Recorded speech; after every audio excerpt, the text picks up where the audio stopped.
No século IV, o imperador Constantino unificou as comunidades cristãs no Ocidente e em grande parte do Oriente, proporcionando-lhes apoio estatal.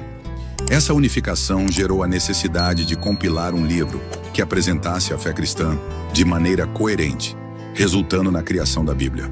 Esta compilação reuniu os chamados evangelhos cristãos, selecionados para inclusão, juntamente com uma série de textos judaicos.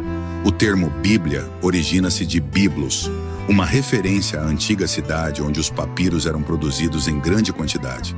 Trata-se, portanto, de uma coleção de obras de diferentes períodos, abordando temas religiosos, sociais, históricos, arqueológicos, míticos e simbólicos, redigidas por dezenas de autores entre 1500 a.C. e 90 d.C., abrangendo o Antigo e o Novo Testamento. A Bíblia, como a conhecemos hoje, não é a mesma de antigamente. Ao longo dos séculos, o livro passou por alterações, tendo sido revisado em concílios que excluíram ou adicionaram informações sob a justificativa de necessidades eclesiásticas. Investigações dos registros de concílios antigos, como os de Niceia, Constantinopla, Éfeso, Latrão e Trento, revelam debates fervorosos sobre o que deveria ou não ser incluído na Bíblia, o que deveria ser alterado, interpolado, removido ou acrescentado em função da doutrina que estava sendo formulada e que seria oficialmente defendida. Apesar dessas mudanças, é plausível esperar que muito do conteúdo atual da Bíblia seja autêntico, especialmente no que diz respeito ao Novo Testamento. Este documentário investiga a possibilidade de Jesus ter estabelecido uma escola secreta com cerca de 120 estudantes dedicados, em pé de igualdade com os 12 apóstolos principais. Uma escola que reunia homens e mulheres, incluindo os irmãos e irmãs de sangue de Jesus. Surpreendentemente, essa informação está claramente presente em todas as versões da Bíblia atual, em passagens que, embora pouco notadas ou mal interpretadas, são suficientemente claras. Este é um tema que alguns esoteristas defendem sobre a vida mística de Jesus. Mas aqui nos concentramos apenas nas informações verificáveis por meio das passagens bíblicas citadas. Os espectadores deste documentário são incentivados a ter uma Bíblia à mão, seja impressa ou digital, para verificar as informações à medida que são apresentadas. Passagens bíblicas nos deixam claro que Jesus ensinava ao grande público de forma superficial, mas aos de dentro, ao seu círculo interno de discípulos, ele revelava toda a verdade. Isso nos permite entender que ele mantinha 2 círculos distintos de instrução, um para os não iniciados e outro para os alunos aceitos. Essa informação está em Mateus 13, 13 a 34, Marcos 4, 11, 4, 33 e 34 e Lucas 8, 10. O fato de Jesus ter sido enfático sobre a verdade não poder ser exposta ao grande público, pois este não só não a compreenderia, como se revoltaria, também aparece em outras passagens bíblicas. A advertência mais forte nesse sentido é a de Mateus 7,6, que diz: Não deis aos cães as coisas santas, nem deis aos porcos as vossas pérolas. Não aconteça que as pisem com os pés, e voltando-se, vos despedacem. A parábola das pérolas lançadas aos porcos é clara sobre isso. Agora vejamos onde na Bíblia se encontra a informação de que Jesus tinha um círculo privado de discípulos ou estudantes, que não se resumia aos 12 apóstolos, mas que incluía provavelmente 120 estudantes, incluindo mulheres e até seus parentes de sangue. Como ocorreria nos dias de hoje, parece evidente que após as falas públicas de Jesus e a maior parte da multidão ter se retirado, sobrava um grupo menor de pessoas, mais questionadoras, desejosas de aprofundar os surpreendentes conceitos que ele apresentava publicamente. Sem dúvida, foi desse grupo de interessados que Jesus selecionou aqueles a quem daria treinamento especial. Tratavam-se de autênticos buscadores ou pensadores independentes. Pessoas assim existem em todas as épocas. Por exemplo, em Lucas 10:1, lemos: Depois disso, o Senhor escolheu outros 72 discípulos e enviou-os à sua frente, de 2 em 2, a todas as localidades, vilas e aldeias que pretendia visitar mais tarde. Nesta passagem, e na qual poucos prestam atenção, temos 3 elementos importantes. Primeiro, o termo discípulo significa aluno aceito, ou seja, alguém que faz parte de um sistema de instrução privado ou seleto, diferente do grande público. A palavra discípulo, na tradição linguística e religiosa, refere-se a um aluno, seguidor ou aprendiz.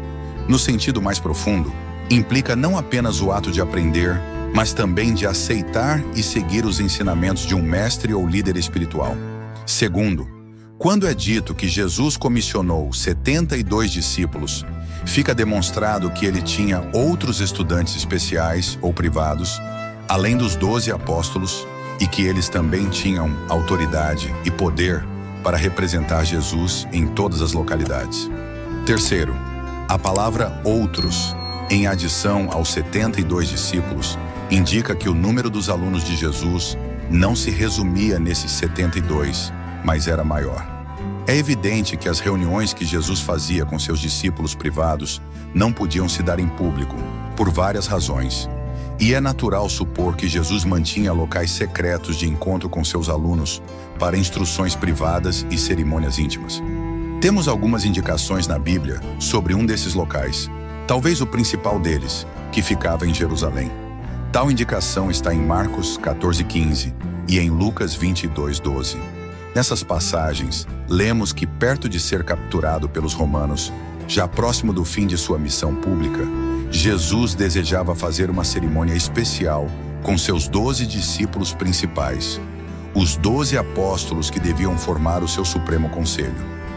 Esta reunião seria uma Páscoa diferente daquela que era comemorada pelos judeus.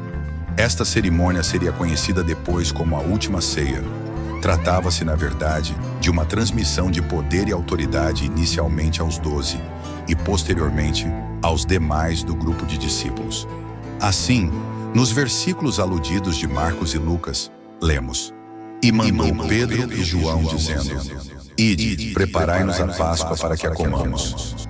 E eles lhe perguntaram: Onde queres que a preparemos? E ele lhes disse: Eis que quando entrardes na cidade, encontrareis um homem levando um cântaro de água. Segui-o até a casa em que ele entrar.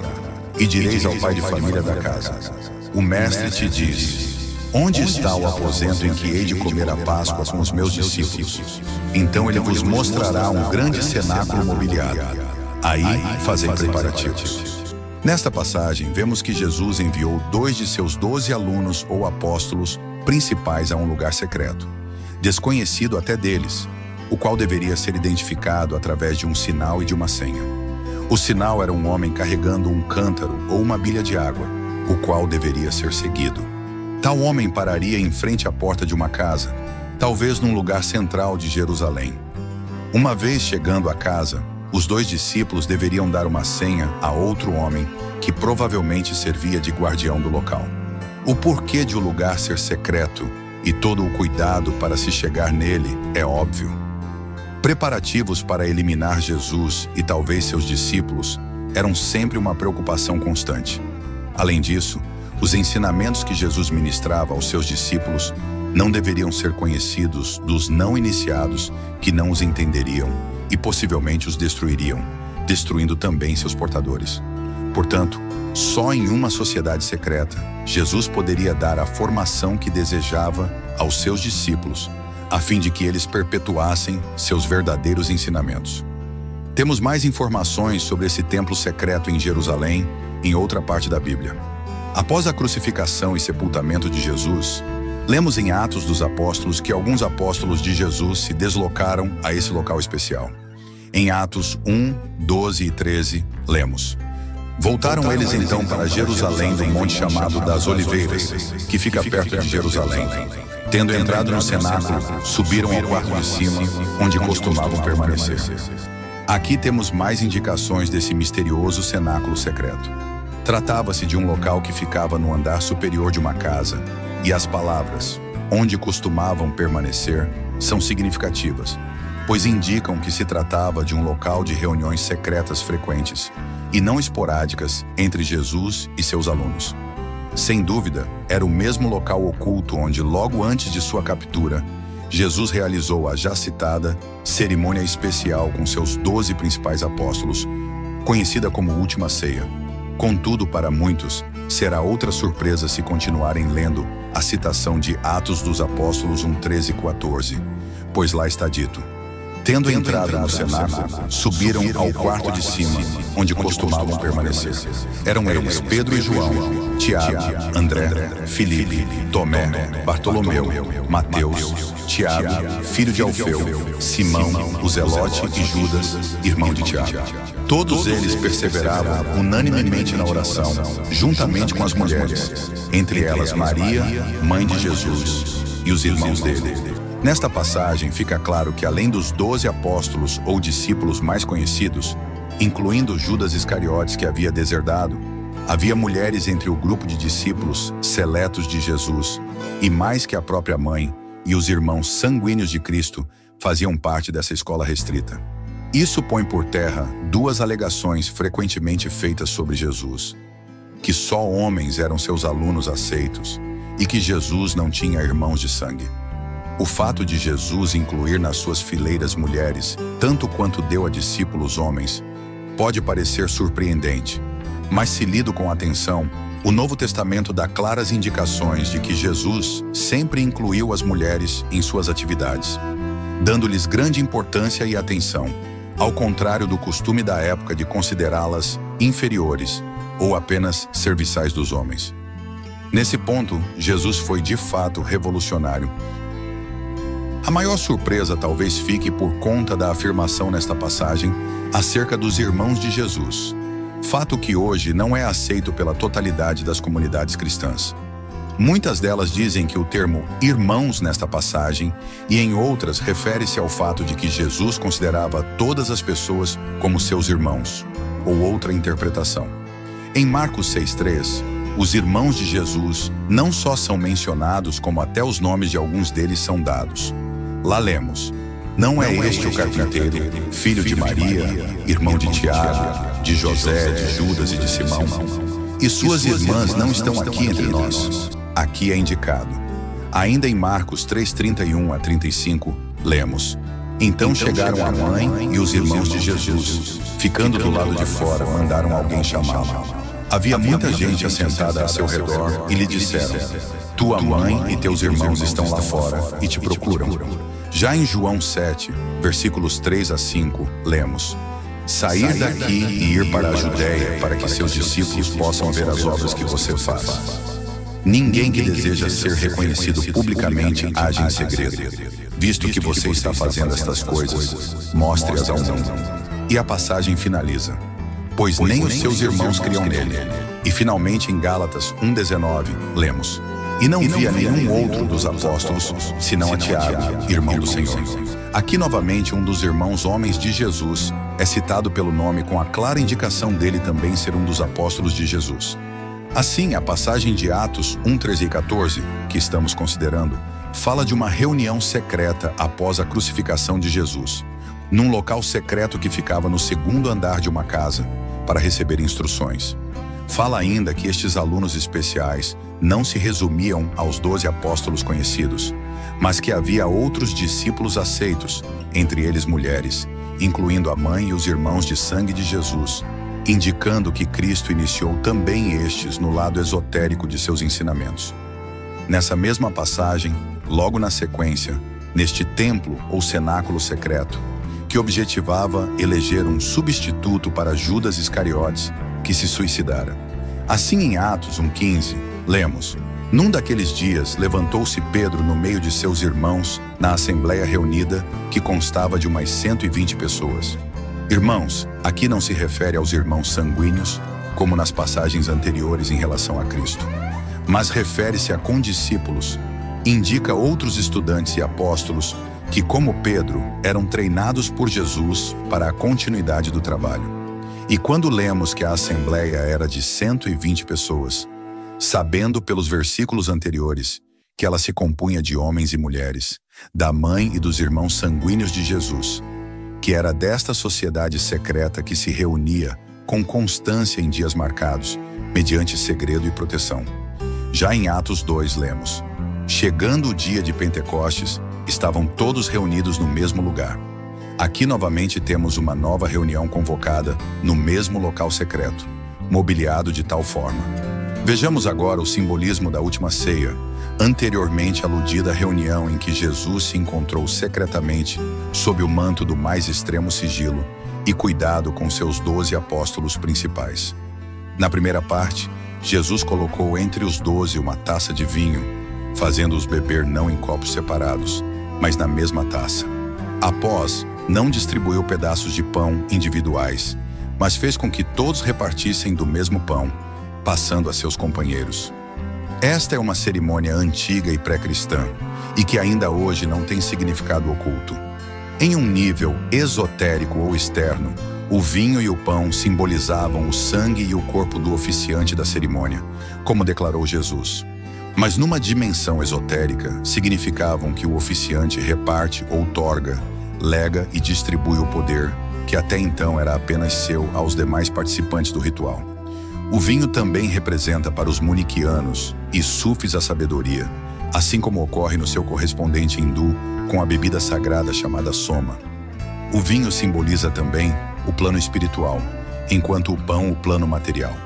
Assim, o oficiante dessa cerimônia, ao repartir pão e vinho, consagra e dá poder aos participantes da energia criativa cósmica, chamada na terminologia cristã de Espírito Santo, que lhe conferia sua dimensão de Cristo e Avatar, fosse também transmitida aos seus demais discípulos ou apóstolos, para que eles, por sua vez, tivessem poder e autoridade para transmitir aquela sabedoria ao grande público, bem como dar continuidade à escola esotérica e aos ensinamentos da escola secreta.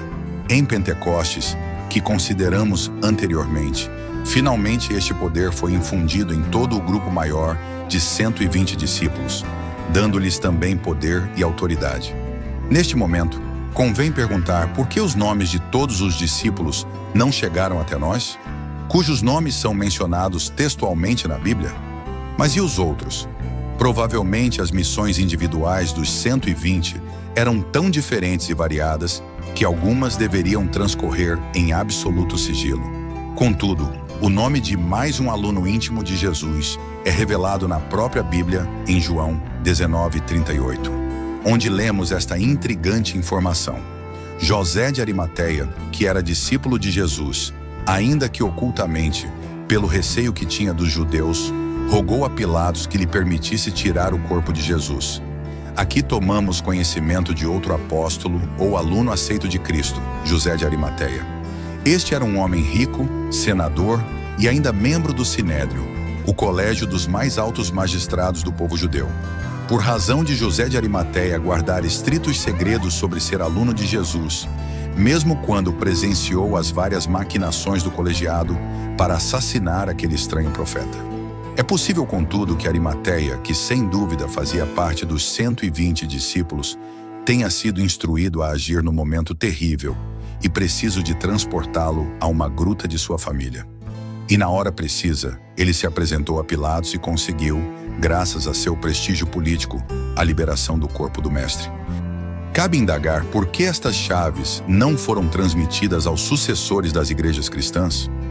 Por que seus padres e sacerdotes já não são mais capazes de restaurar a vista aos cegos, limpar os leprosos, consertar os ossos partidos, curar a loucura ou a epilepsia e mesmo ressuscitarem os mortos? Por que já não podem mais modificar a matéria a ponto de comandar o mar e os ventos, multiplicar objetos materiais e andar sobre as águas como faziam Jesus e seus primeiros discípulos?